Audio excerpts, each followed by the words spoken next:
Bapak Ibu yang saya hormati, di samping agenda Porprov, kita memang kalau kita melihat postur anggaran kita 90% lebih ini untuk pembiayaan Porprov.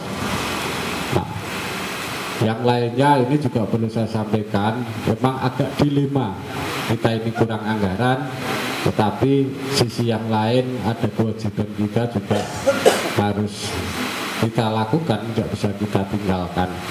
Dimana dari awal periode kita punya komitmen untuk mewujudkan pembinaan olahraga prestasi yang berbasis sport good governance ini.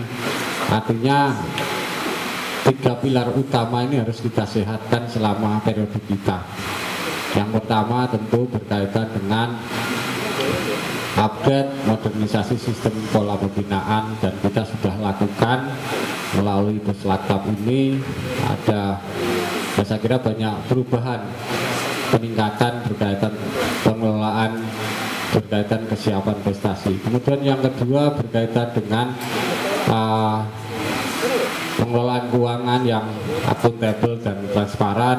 Kita juga sudah selama 3 tahun kita juga sudah banyak memperbaiki, termasuk mengelola anggaran berbasis konstruksi pembinaan.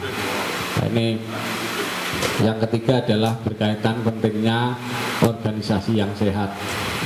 Nah, kita flashback sedikit ke belakang.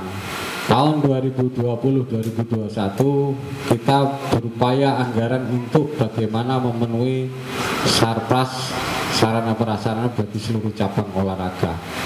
Kemudian yang tahun 2021-22 atau 22 tepatnya, kita mencoba mendesain anggaran yang berbasis pola pembinaan sebagaimana mestinya, antara penguatan organisasi, pola pembinaan yang terstruktur dan berkelanjutan, dan yang ketiga adalah berkaitan dengan tata kelola keuangan.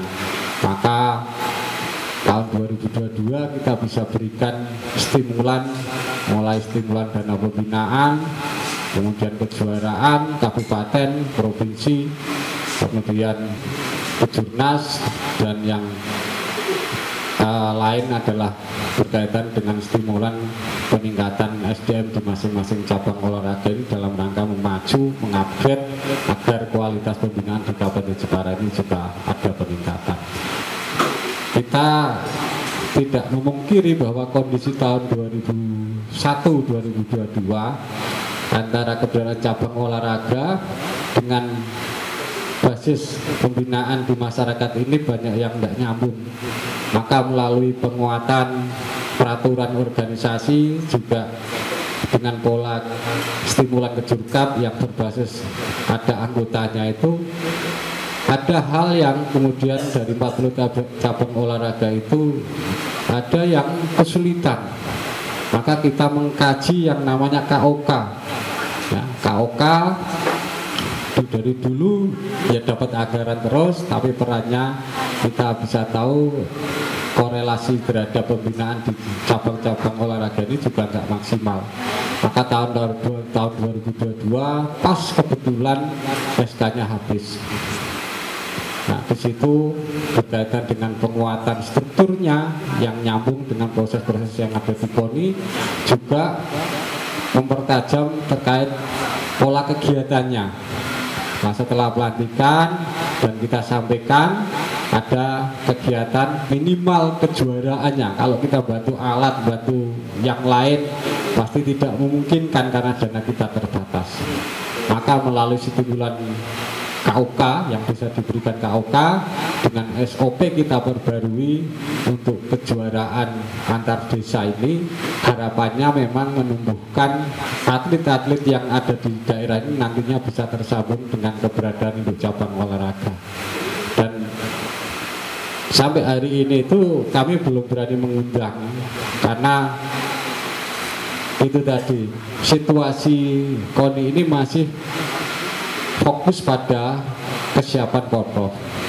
Nah, tetapi faktor yang lain, kita ini juga tidak bisa tutup mata bahwa apa yang kita sampaikan tahun 2022 itu mengandung konsekuensi di masing-masing desa ini sudah menyiapkan anggarannya melalui APBDes berkaitan dengan kegiatan pengiriman kontingen di Pekan Olahraga Desa.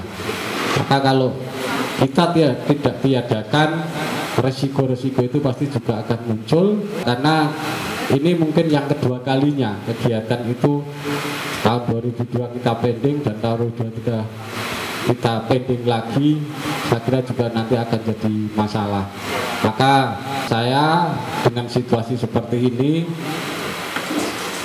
saya punya kalkulasi dari apa yang kami sampaikan kepada teman-teman KOK dulu, itu yang rata-rata diterima itu 10 juta kali 16 kecamatan, ada 160 juta tiap tahun yang kita berikan, dan pendampingan dana olahraga masyarakat yang diakses oleh masyarakat sekitar 200, itu yang saya amankan agar itu betul-betul nanti bisa berwujud, berdampak pada penguatan organisasi maupun penataan tata kelola pembinaan olahraga prestasi di Kabupaten Jepara, dan kedepannya bisa terkoneksi secara baik dan bisa berkelanjutan. Target-target itu target yang menurut kami real, dan itu harapan kami bisa menjawab persoalan yang mungkin selama ini kita selalu berdebat untuk karo ayam ini PCN mana. Maka kami mencoba memetakan permasalahan dengan segala keterbatasan itu, dan sama dengan cabang olahraga. Ya, meskipun dari 10 menjadi 20, tetapi anggaran itu juga berbasis kegiatan. Kalkulasi saya itu dari 16 kecamatan bisa menyelenggarakan 50% itu sudah bagus.